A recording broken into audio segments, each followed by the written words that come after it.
गांव में रहने वाले राम और उसकी पत्नी सीमा की, जिनकी शादी को सिर्फ 5 महीने ही हुए थे। और अब राम को अपनी फसल की फिक्र थी, क्योंकि उसकी फसल का आधा हिस्सा उसके चाचा ले लेते थे। सीमा, तुम नहीं जानती हो, मेरी फसल का जो अच्छा हिस्सा होता है वो मेरे चाचा ले लेते हैं, और ये मेरे पिताजी के वक्त से होता आ रहा है। मैं क्या करूं? ठीक है, इस बार मैं आपके साथ आपके चाचा जी से फसल की बात करने के लिए चलूंगी। फिर राम के साथ सीमा भी उसके चाचा के घर फसल की बात करने चली जाती है। राम के चाचा बहुत अमीर थे और उनका घर भी बहुत ही अच्छा था। राम और सीमा उनके पास जाते हैं। अरे राम, बहू, तुम लोग यहाँ कैसे आ गए? अच्छा, फसल का वक्त आ रहा है ना, इसलिए तुम लोग यहाँ पर बात करने आए होगे। हाँ चाचा जी, मैं आ रहा था तो सीमा ने भी कहा कि मैं भी आपके साथ चलूँगी। हाँ चाचा जी, आप मुझे बता दीजिए, आप फसल का कौन सा हिस्सा लेना पसंद करेंगे? राम तो बहुत भोला भाला था, पर सीमा बहुत ही चालाक और बुद्धिमान थी। अरे बहू, मैं तो फसल का ऊपर का हिस्सा लूँगा, क्योंकि मुझे ऊपर ही का हिस्सा पसंद है, इसलिए मेरे लिए वही सही है। तो फिर तय रहा चाचा जी, फसल का ऊपर का हिस्सा आपका और नीचे का हिस्सा हमारा, और ज़मीन भी तो हमारी है और मेहनत भी हमारी, तो आपका आधा हिस्सा और हमारा आधा हिस्सा। ठीक है, हम लोग चलते हैं। ये कहकर राम और सीमा वहाँ से चले जाते हैं और राम का चाचा खुश होता है। सीमा, देखा तुमने, चाचा जी हमेशा से यही करते आए हैं। वो फसल का ऊपर का हिस्सा ले लेते हैं और वो ऊपर का हिस्सा अच्छा होता है, बाकी पत्ते तो मेरे हिस्से में ही आते हैं। हाँ राम जी, पर ज़रूरी नहीं जो हर बार होता है वो इस बार भी हो। आप इस बार मूली की फसल उगाइए। मूली का ऊपर का हिस्सा चाचा जी का और नीचे का हमारा। ठीक है सीमा, जैसा तुम कहो। मुझे तो डर ही लग रहा है अब चाचा जी से। इतना कहकर राम अपने खेतों के लिए निकल जाता है। वो बहुत दुखी था, क्योंकि उसके चाचा खेतों में कोई भी मेहनत नहीं करते थे। राम अकेले ही दिन रात अपने खेतों में मेहनत करता था और बहुत ही अच्छी फसल उसके खेतों में उगती थी।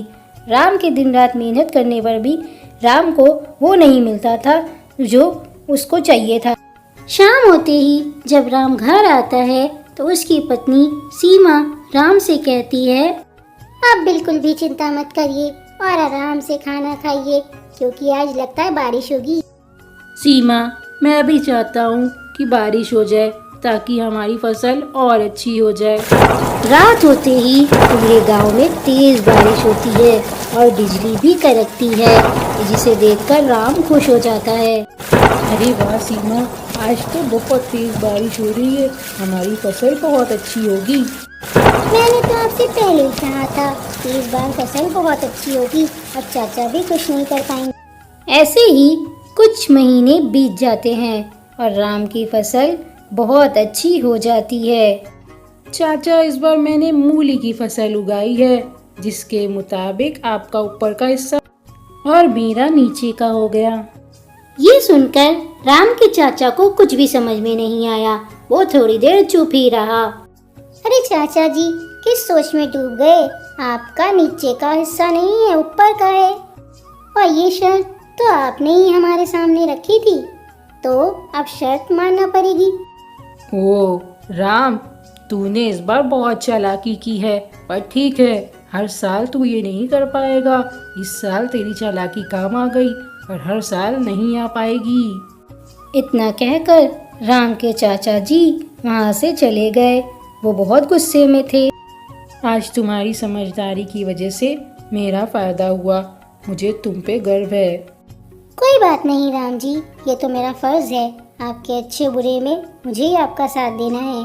फिर सीमा अपनी फसल लेकर घर आ जाती है और बहुत खुश होती है। राम जी को उनकी मेहनत का फल उन्हें मिल गया। मैं अब उनको किसी को बेवकूफ़ बनाने नहीं दूंगी। ऐसे ही कुछ महीने और बीत गए और फिर से फसल का वक्त आ गया। सीमा, फिर से फसल का वक्त आ गया है। और इस बार चाचा जी को बेवकूफ़ बनाना आसान नहीं होगा। उन्होंने हर तरीके से सोच लिया होगा कि उन्हें क्या करना है। आप चिंता मत करिए, मैंने सब सोच लिया है। बस चलिए चाचा जी के घर चलिए। वो दोनों बातें ही कर रहे होते हैं कि तभी राम का चाचा चंटलाल वहाँ आ जाता है। क्यों भाई राम, देख के हैरान हो? मैंने सोचा इस बार मैं ही तुम लोग से बात करने चला जाऊं। भाई राम, इस बार फसल का नीचे का हिस्सा मैं लूँगा और ऊपर का हिस्सा तुम लोग लोगे। ठीक है चाचा जी, हमें कोई परेशानी नहीं है, आप ही नीचे का हिस्सा ले लेना। फसल की बात करके चंटलाल वहाँ से चला जाता है और राम सोच में पड़ जाता है। तभी सीमा से वो कहता है, सीमा, अब तुम ही बताओ कि हम लोग क्या करेंगे। अरे राम जी, करना क्या है? चाचा ने नीचे की फसल मांगी है, हम लोग उन्हें नीचे की फसल ही देंगे। पर इस बार आप खेतों में मक्के की उगाई करेंगे और उन्हें वही देंगे। चाचा ने यही तो कहा है कि उन्हें नीचे की फसल चाहिए, पर उन्होंने ये तो नहीं बताया कि किस चीज़ की फसल उगानी है। आप मक्के की फसल उगाइए, फिर देखिएगा मेरा कमाल। अगले ही दिन से राम फिर से मेहनत करने लगा। वो फिर से दिल लगा कर काम करने लगा ताकि उसकी फसल अच्छी हो। और इस बार भी तेज बारिश हुई और सभी की फसल लहलहा उठी। राम की फसल बहुत अच्छी उगी थी, पूरा खेत लहलहा रहा था। राम की मेहनत रंग लाई थी। चाचा जी, इस बार मैंने मक्के की फसल उगाई है, नीचे का हिस्सा आपका, ऊपर का मेरा। तुम दोनों ने इस बार भी मेरे साथ चालाकी की। तुम लोगों को पता था कि मक्के की फसल में नीचे सिर्फ पत्ते होते हैं, बाकी फसल तो ऊपर ही होती है, इसीलिए माने थे। मैं जानता हूँ राम कि तेरी पत्नी बहुत चालाक है, पूरे गांव में इसकी चालाकी के चर्चे हैं, पर मैं तुम लोगों को छोड़ूंगा नहीं। इतने सालों से आप मेरे पति और मेरे ससुर की मेहनत को खाते रहे और इस बार भी आप यही चाहते थे, पर मैं अब आ गई हूँ और मैं ऐसा होने नहीं दूंगी। मेरे पति की मेहनत फालतू नहीं जाएगी। अब मैं आपको फसल का कोई भी हिस्सा कभी नहीं दूंगी। ये सुनकर चंटलाल वहाँ से चला गया। उस दिन के बाद से उसने राम की फसल पर नजर नहीं डाली।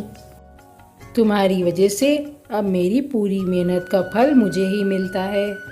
राम जी, मेरे होते हुए आपको कोई बेवकूफ़ नहीं बना सकता है इस गांव में। आप तो जानते ही हैं कि आपकी पत्नी कितनी होशियार है।